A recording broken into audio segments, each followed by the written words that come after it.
listening to Stories Behind the Songs with Chris Blair. For more information, check out chrisblair.com. In this episode, I'm going to sit down with Filmore. He's going to talk about how he moved to Nashville after attending Mizzou in Columbia, Missouri, the steps he went through to build the Filmore brand and how important that is, how one of his co-writers filed a police report for a guitar that was in a closet, signing a major label deal, leaving a major label deal, touring with Pitbull, and how the best pizza in the world showed up to feed them. Let's check it out. Here's Filmore. Hey guys, this is Chris Blair with another episode of Stories Behind the Songs, and I am here today with Filmore. Filmore, good to have you, dude. Dude, happy to be here. Yeah. This is, we're on the stage of the listening room. This is kind of a Yeah, we are. Yeah. I love it here. So many memories. Lots of history, man. Yeah. We met, was it 11, 12 years ago probably now? You moved to town in 2011. Is that right? Yeah. Yeah. Oh man, it's been 11 years. Maybe So- longer than that. We met at least when you moved to town, if not before, because Doug Howard connected us. Yeah, I think it was like right when I moved here. Yeah. Yeah. So lots has happened, man. Yeah, a lot. Yeah. It makes me feel old.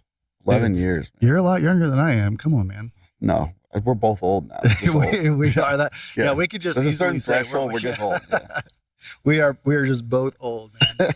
So yeah, I moved to Nashville in 2011, but you had a lot going on before you moved here. You grew up same place my parents live in Wildwood, Missouri, Yes, sir. and Yeah. and then you went to good old Mizzou. University of Missouri, man. So Our sports teams to pick it up a little bit, but we're St. doing Louis Cardinals, man. Yeah, we got that. Yeah, Yeah. we got that. So yeah, let's just take the listeners back to Filmore was created back in Columbia, Missouri.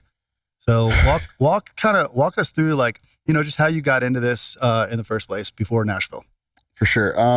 So yeah, Missouri, I went to Mizzou on music and business, both those degrees, and studied music, and I was touring on the weekends to make extra cash. Filmore originally, so my name is Tyler Filmore. My last name is Filmore. I go by Filmore. It was originally like a trio. I was trying to emulate Rascal Flatts or like Love and Theft when they were a trio, Yep. if you remember that. And that was kind of the goal. And then when I moved to Nashville, I got rid of just being by Filmore, which was like a band, I guess. And then I went by Tyler Filmore for like 2 years. And then I went back to Filmore, but Filmore wasn't a band anymore. It was Yeah. just me. Yeah. And so yeah, it was a lot of touring, kind of the college scene before I moved here. But moving here was definitely like the pinnacle to still figuring things out, becoming a better songwriter. All those things that happen when you move to Nashville, making those connections. And it still took X amount of years before I really kind of hit my stride on Filmore, not the band, but Filmore, the artist. Yeah, the solo artist. Everybody follow that? Yeah. Yeah, sorry. When I met you, it was Tyler Filmore. Yeah. And then, it was like the back and forth. And there's a lot of artists. I mean, it's the same thing with me. I mean, Chris Blair, Yeah. like that's not my name. Like Yeah. that is my middle name. Yep. Christopher Blair Shessel. But I've gone by Blair for so many years that nobody, if I introduce myself as Chris Shessel, I don't even know if you knew that. But like, I think I barely knew you probably that. at some I'm learning point, something new right now. Yeah, hold on. So I was like, what is your name? I think that's like a prerequisite. You got to when you move to Nashville, you have to change your name at least once. Yeah, there you go. So you can stick with it or you can go back. It's Doesn't like matter. iterations of our real name. Like it's our birth name. We just kind of switched it around. Right. Yeah. Yeah. So yeah, I mean, then you got to town and you did what so many people in Nashville do and just started the grind of playing writers rounds and writing. We've written at least a couple times. I don't remember. But yeah, I mean, I watched you develop them, like just, kind of creating who you were as a brand. For sure. And you did it the right way. That's the thing that from the very beginning, you came in this with, probably Mizzou was a big part of that, knowing the business side of the music industry. Mhm. But you came in like having the creative talent, but also understanding that Filmore is a brand that you had to build, and you've done a pretty awesome job doing that. I appreciate it. Yeah, I mean, that was definitely always like on the focus was making sure it was a brand and building it the right way. It did take time, and obviously, I say back then because we are old, but things have changed a good amount on the way you can kind of get your music out there, the way you can be seen. But touring was a huge aspect of that, and finding ways to get in front of other huge artists that people already knew who they were, and then opening those shows. I think that was like a way bigger thing than it is now. I think it's a cool accolade to have now as a new up and coming artist, but I think you're really getting noticed online more than ever. But I think that people actually showing up, putting butts in seats, that's still kind of the moniker of whether you've made it or not. It's not about followers, in my opinion, mainly because a lot of people fake those numbers and or buy them. Right. There's apps where you can check that stuff now, but or the following is based on something else they did online that really doesn't translate to them being an artist on stage.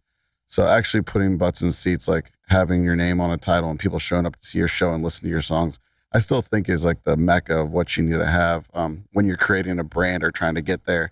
I think once you've done that and people are there to see you, I think that's when you can actually know you have an actual career in a brand. And I think people are losing sight of that right now because people are just doing money grabs, excited about what's happening. But I'm diving further in the conversation than we even are at right now. So. No, man, I love it. I mean, I think that's kind of what I meant by understanding the business side of it. Because we've ran around in the same circles. We're good friends with a lot of the same people, and you kind of built this team early on by yourself, and you like you're talking about. Yeah, that people can buy their followers, or like we were talking before we started. Someone like builds a following because they cook in their kitchen, but that's not what they do. They're an artist, so all their followers are around make a meatloaf. Instead of like the art that they do on stage. Where like I remember, I don't even remember what app it was, maybe Vine or something like that. But we were down at 2nd Avenue, and I remember you doing some stuff down there, and like I hadn't even heard of this app. It was like you were always kind of the forefront of like knowing what was coming next, and like and playing off that and building based off of what you do and who you are. So, that's. I appreciate that. Wish I would have been a Vine star. It didn't work out. I missed the TikTok. I don't think anybody was a Vine star. Oh yeah, they were. Were they? Oh yeah. Luke Combs was a huge Vine star. Yeah. Yeah. So this is going back to the old conversation, because like as soon as I figured out what it was like, okay, it's gone. Shawn Mendes, Vine star. Yeah. Oh yeah. I mean, it worked out for a lot of people. Yeah. I don't fact check me. I'm not 100% sure, but there's a lot of Vine stars. That's cool. So yeah. So like, how was it when you first moved to town and started writing? Did you co-write before you moved here? I tried. I tried a lot of things. I don't think I really found my stride in writing until like years after living here, honestly. I don't know. I've put over the 10,000 hours and written so many songs and done so many things. Now it's just like how creative and fun I can be with songs. Yeah. I feel like how to kind of do it a certain way, but then it just comes down to like you could write the best song in the world, and it still comes down to connections, luck, a little bit of luck, connections, people around you, the money, and just all the little other pieces you need. Not only do you need to write the best song, then you need everyone around you to believe it's the best song, and then you need all those people to go push it the correct way, and it needs to somehow fall in the right lap. So at the end of the day, all I can do is really focus on just trying to be the best at the craft, but it's still like so much luck that comes with it. Yeah. Yeah. 100%. I mean, I think, I've talked about this a lot with several guests, but it is about being in this town. Yeah. I mean, you've got to have those contacts. And, I know for me, I had written before I moved to Nashville, but I had never co-written. Gotcha. And didn't understand what that was like to sit in a room and pour your emotions out. But, now I rarely write by myself. Same. I don't remember the last time I wrote by myself. Yeah. Or I write by myself, but I stop to take into a room with somebody else. Yeah, exactly. Yeah. So, yeah, I mean, it's, it's just that grind and being here and writing those 100 songs to find the one okay. And, you did that for years and just grinding. And I think it was 2018 where things really started to kind of shift for you, and you started putting out some great songs like Slower, and you had like 2 or 3 releases that were pretty big in 2018. Yeah. So let's talk about that. That was kind of like the big independent year. I'd been in this town and had offers to sign stuff and do things with record labels and everything like that, and just wasn't about it. I wanted to create leverage, which I would, hope I would say to anybody, create leverage just like any other business. I think it really just makes you more valuable if you take the first deal or the fastest thing, or you take the money up front. I think you're doing yourself a disservice unless that's your goal. If your goal is to get a quick buck and get out, then by all means do it. But if this is like a career for you and you're trying to play stadiums, it's just going to be a lot of no's, a lot of ups and downs, and a lot of build, and creating that leverage was a huge part of this for me in 2018. So it was all leading up to that. And then, you negotiate deals. And at that point in time, especially for what the market was, TikTok didn't exist yet. You had Instagram, you had like a lot of other things like from a social platform, but the digital streaming platforms, like the DSPs, Spotify, Apple, all those things were a huge help to build my career and get noticed outside of Nashville and outside of social media. That really put me on people's radar in their homes and stuff like that, especially while that was blowing up. Because before that, it was really just radio. That's all you really had. But that was kind of a big turning point for me, was having those platforms kind of prop me up, especially since I was independent. And then not having a record label at the time, I was able to take all that money that the record label makes, and I was putting that in my pocket and putting that back to my team and touring on that and just cycling it through. So like, no different than I said about the songs, it does take a lot of luck, but being prepared for when the luck hits was definitely a big lucky stride for me. I was able to like prepare for it for years, build leverage, and then I got lucky. I got the playlist and I got everything, and then I was able to just kind of keep going off of that. So that's what 2018 kind of launched into. And then, it still is, you still need country radio, and especially in the country platform. And so I ended up in 2019 signing a record deal for country radio, and just kept trying to build the rise. And then COVID hits, and then things shift, and you just got to keep fighting the good fight. So it's been a crazy couple of years. I know, like, I want to talk about COVID in a second, because I know, 2020 was a huge year for you, but for on multiple reasons, music and personal. Yeah. But love that about you. Nothing Better, Slower, 2018 releases that all did very well. Do you have a favorite? I think Love That About You is still my favorite. Yeah. I think that should have been I wish it would have been my first radio single, but Slower was. I honestly, I say that. I say it out loud, and I don't really know if I agree. I like them all. The thing is, like, I don't really put a song out. Let me rephrase that. I don't put a song out since 2015.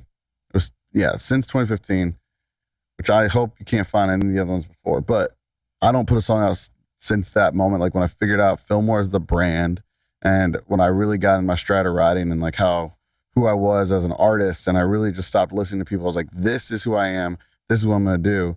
Every song from 2015 on, if it's out in the world, or if it's put out, if it's on my Instagram and it's just a demo, if anything is, then it's because I truly believe in it and I don't regret putting it out. And honestly, I think if I put it out, I think it could be a number one if you still measure your accolades that way, or it could be a huge hit on streaming, whatever. Anything I put out, if it's out in the world, it is a hit to me, or it's my favorite. It's at this point, like, I don't want to put anything out that I don't think is like 100% like could be a smash in the world. I'm not trying to put filler songs out. I'm not trying to put songs out that kind of fit an album.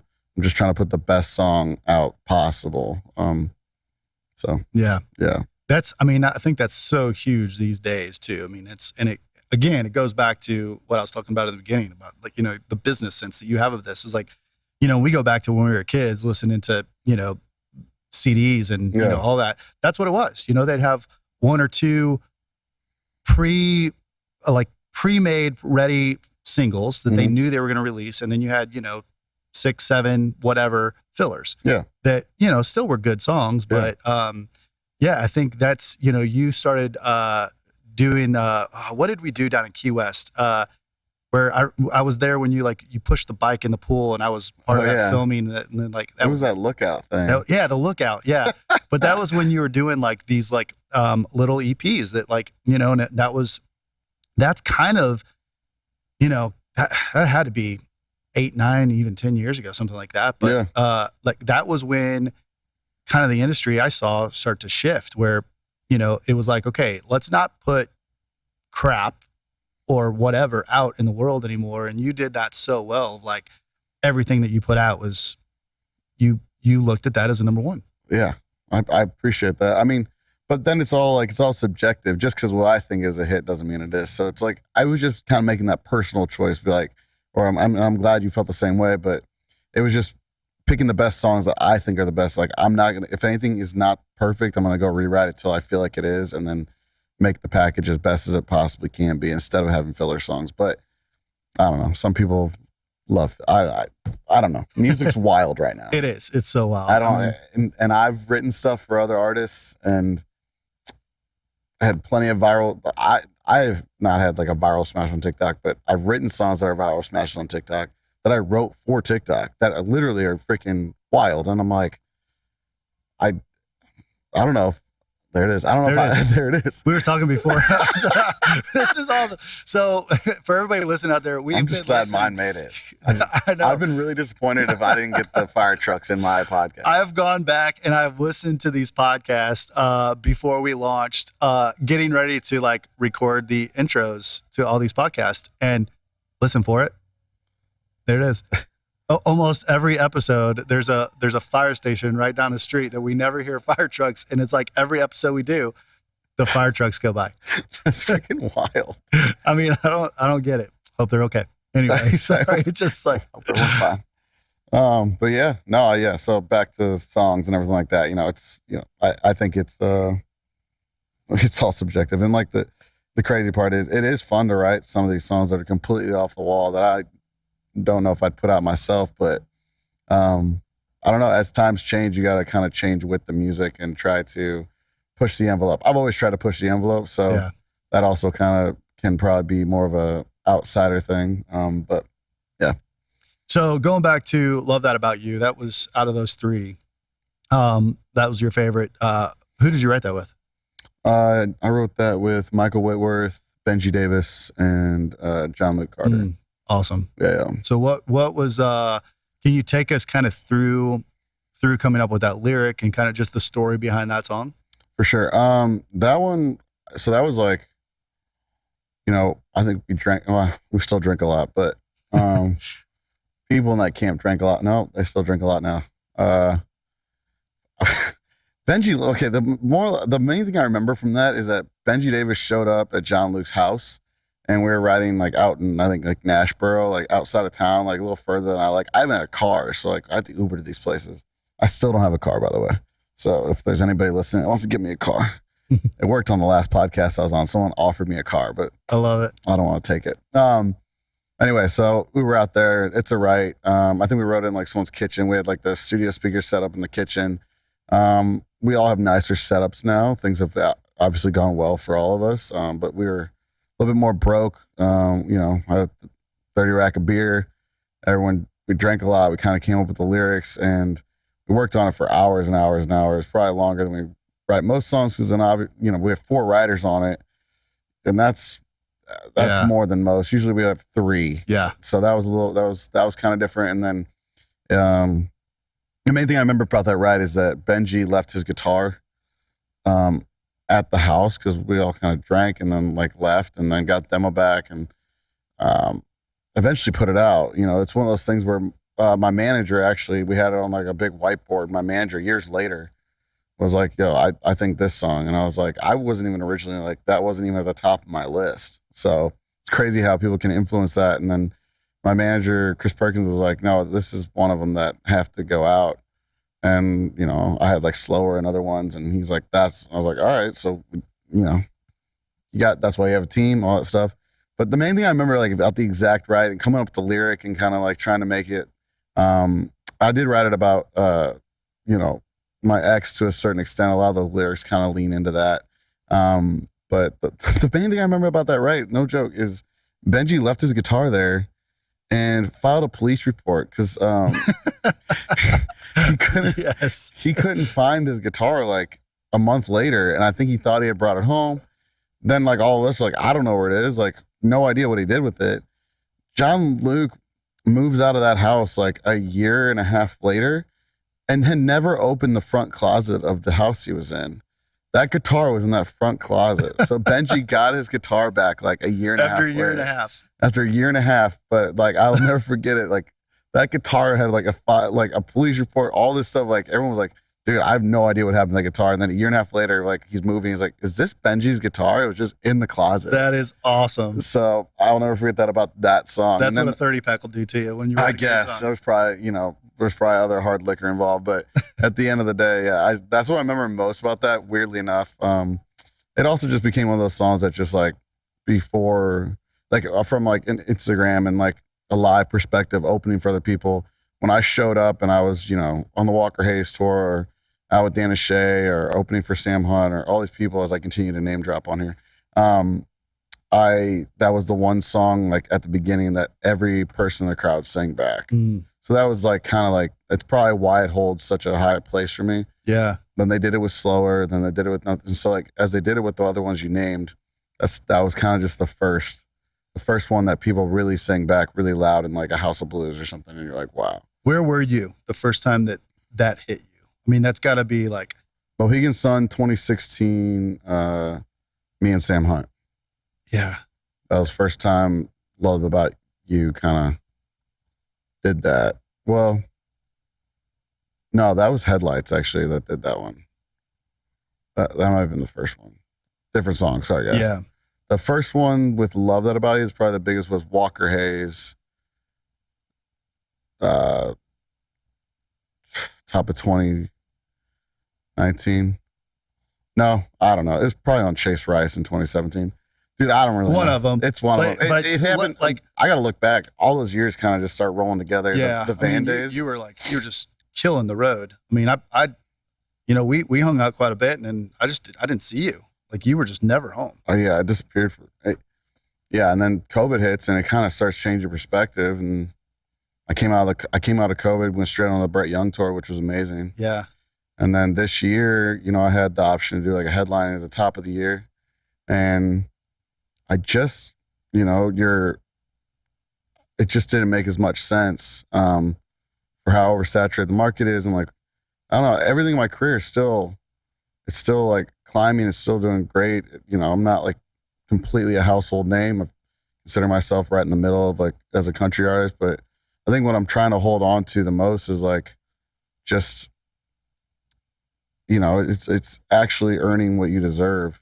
And after you work so hard and you do so much for other people and you give percentages away and all this stuff, I think it can kind of start weighing on you a little bit to where you're like, all right, so I just toured like I just did for 5 years and like hard. And like, I have thousands of people singing my songs and, it doesn't match up monetarily a little bit. And the music industry is just one of those industries where it is pretty backwards that way. So finding your way to really kind of win and monetize that and also feel like you're staying true to your craft and building the biggest fan base, it's really hard. Yeah. And so that's why this year, like I did a bunch of festivals and I played a bunch of shows. I mean, and then I jumped on the Pitbull tour and I did that that was crazy. It was a pop tour. You did it in 3 months and you're playing for 25,000 people on a Tuesday. Yeah. But I'm watching what people do in pop and I'm like, yo, like that's insane to me because it's like, that was 54 shows in like 76 days or something. And when you look at it, it's like, that's all they had to do. I mean, there's obviously other touring that goes into it, but like in country, we're touring like Thursday night through Saturday night. I mean, there's ways to do this where you can be gone for 3 months and then have the other 9 months. Yeah. I'm bad at math. Of the other 9 months, 9, sweet. Like to be at home and like, enjoy that stuff. And you can make more money touring less sometimes. So you learned a lot out with Pitbull, but you also, it's got to be like the context that you got and all of that. So all the listeners know. So Tyler put out USA that features Pitbull and then went on tour in 2020, 21. No, this is 22? Yeah, it was just a couple months ago. Yeah. Okay. I'm bad at math too. No, you're good. It was literally like July of 22. So what are we, Did 4 you days. write USA in 2020? I wrote USA in 2021. Okay, that's right. Because I played it here. Yeah, I played it at that's the when I listening first room. started hearing it. Yeah. Yeah, and then I played it on the whole Brett Young tour, and then it came out like, I do this thing where I just play a song that's not out for like a year and a half before it ever even comes out. It's a bad habit. I'm currently doing that right now. It's okay though. Yeah, you test it out. You test them out, really. If the crowd likes it, cool. Then you release it. Yeah. So, talk about like how that was career wise, just, you know, being out and doing those shows with Pitbull and like, you know, I mean, you just kind of talked about the perspective change, seeing how that world works versus country. Yeah. Which is, I know it's huge. But, you know, like, is that leading into like what your plan is for 2023 and how things are kind of changing? Genre wise, I'm staying exactly who I am as an artist, which has always been pushing the envelope of country anyway. Sure.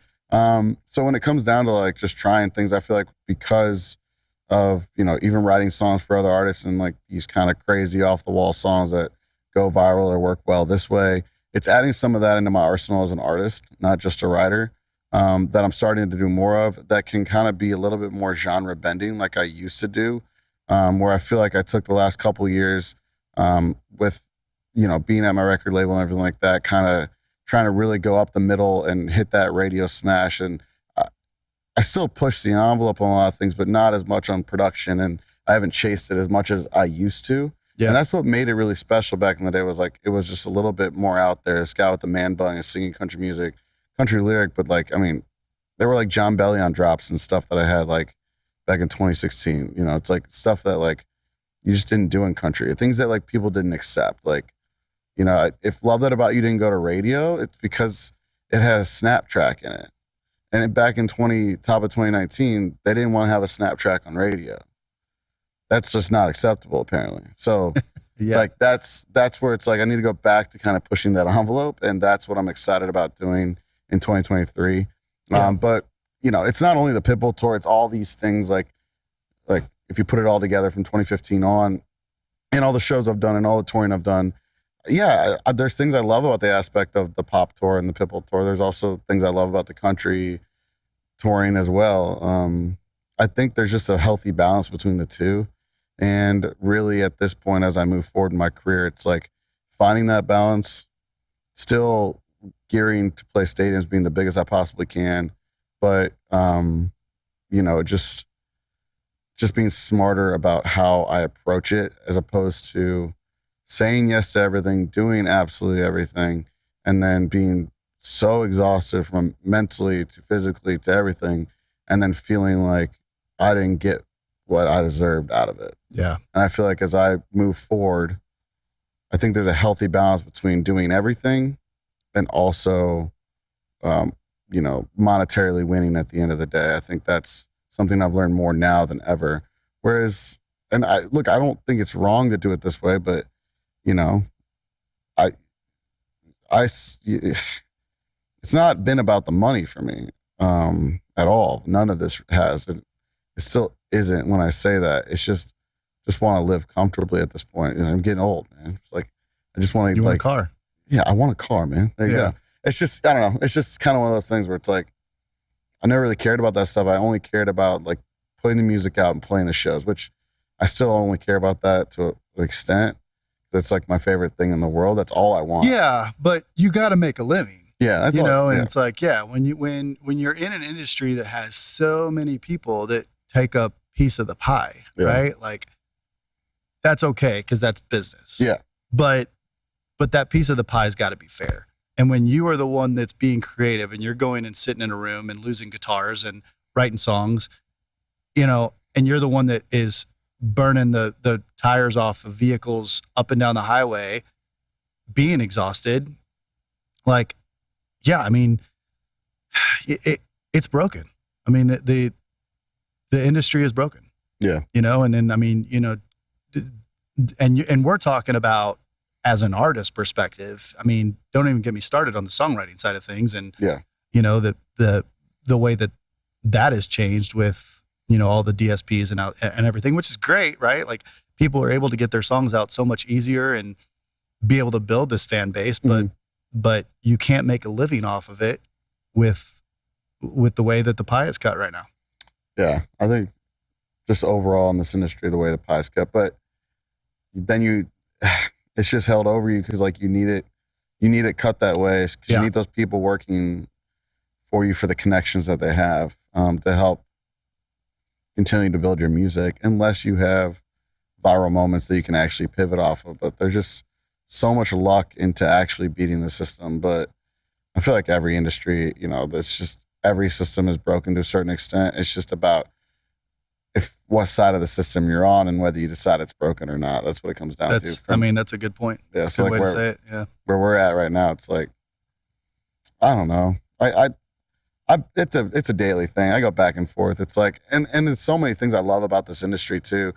And I love the opportunities I've been given by people that didn't have to give me the opportunity. Yeah. But when it comes down to it, like, yeah, I just wish there was a little bit more fairness on like the amount of work that's put in from artists and writers that they don't get to see monetarily, especially. Yeah. I mean, I do think it will change. I hope it'll change. I mean, I'm a part of a couple different groups that, and very good friends with agencies and, label heads. And, I mean, it's not blind on them, most of them, obviously, it's, it as everything is kind of shifted, it's just kind of like, how do we adapt? When do we adapt? And, all that. So, but what you're doing is obviously working, and, I'm excited to see what 2023 brings, and I'm pumped. Yeah. So, before we kind of move on and start to wrap up, 2020 was also a big year on a personal side. Yeah, I got married. Right, 2020. Yeah.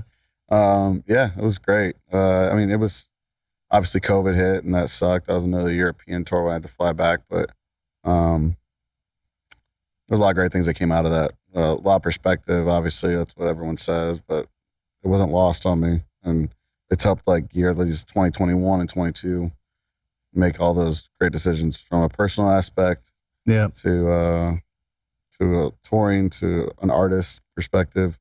A lot of good songs have come from it, a lot of things. So it's been good. Yeah. It's been a good journey. She's a good one too. Yeah. Not really sure how you got her, but I'm lucky. Yeah. She's amazing. Same to you, man. Yeah.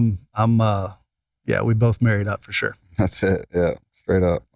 Yeah. Yeah. Well, I like to wrap up with everybody with a question. So, but actually before we get to that, I'm going to talk about, a really big question. So Pizza Hut or Emos? Emos? Are you kidding me? Heck yeah. You already knew the answer. I know. I knew the answer. Yeah. Emos Pizza, man. Slice, what is it? Slice beyond compare. Yeah. The square beyond compare. Yeah, man. Every single time I go back home to good old Wildwood, Missouri, I got to have it. We were just there for Christmas. I have to have back in at the end of 22. And yeah. So you can get the half baked. You can get it shipped to your house. Yeah, on dry ice. Yeah, it's amazing. And the toasted raviolis. Oh, you get the bags of them. I saw it on the Pitbull tour just a couple months ago. I had my team hit up Emos locally there, and like they showed up at the venue like for free, just like there was like 10 boxes of everything, and then you had that is the best green room rider ever. Is like Emos. Oh yeah, but I brought it for Pitbull's whole team because I needed them to understand how amazing this was. Yeah. And this is the venue I grew up going to. So like, which one? What was it? It was called Verizon back in the day. Okay. What's it now? Yeah. Whatever. I don't even remember what it's called now, but yeah. Holiday, whatever.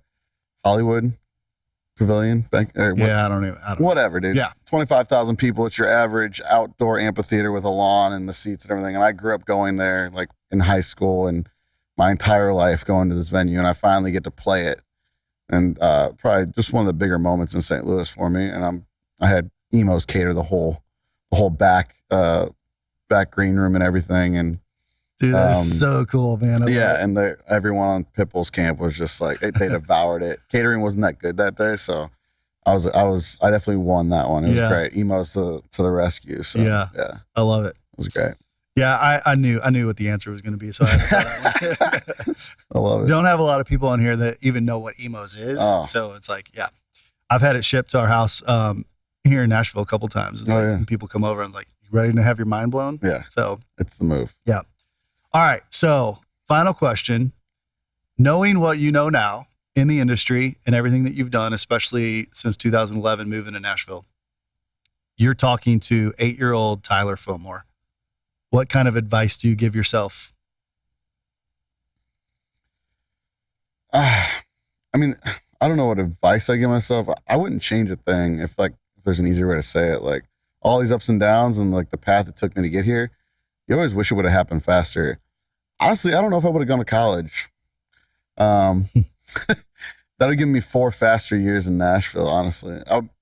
My sophomore year at Mizzou, and I love Mizzou. I had a blast. Yeah. Like I wouldn't change it for the world.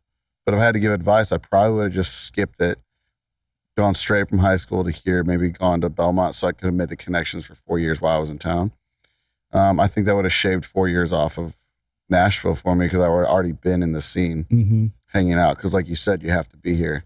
So getting here faster would be probably the only thing. Yeah. Because if everything went the same way, but it'd probably be different. But so that's why I wouldn't change a thing. And I loved college and I loved every piece of where I'm at. It's probably supposed to happen this way. Wouldn't have met my wife, it wouldn't have been the same way, right? Yep. So Amen. I don't know. Well said, bro. I don't know. I'd probably pick up the 8-year-old me, start playing the guitar sooner. Be better at solos. I don't know. Yeah. Yeah. I don't know. I love it. Stop playing piano when you're not that good at it. Do something else. Stick to writing, stick to singing. Yeah, there you go. Well, dude, I love you to death, man, and I'm just so glad that you could sit down with us for a little bit and share your story, and look forward to having you back and talking later, down the road and talking about more stuff that's happened. Yeah. Well, so I would love to do this again. I appreciate you having me, and maybe next time there won't be a fire truck in the distance. Yeah, I don't know, man. It's kind of turning into a thing. It might be a thing. And we were just talking about like, okay, maybe we should do this in a studio somewhere that's different. But now I don't know. Like every podcast has to have a fire truck. Yeah, and then can we just cue the outro "Fireman" by Lil Wayne real quick? Yes, hit it. I love it, man. All right, well, let everybody know where can they follow you on socials. Filmore Music. It's 1F 1L Music. So FILMORE Music. That's everything. It's at Filmore Music. All right. This is Stories Behind the Songs with Chris Blair, and you've been listening to Filmore. Go check his music out. Follow him, buy his music, do all the things. It all helps, and we'll see you next time.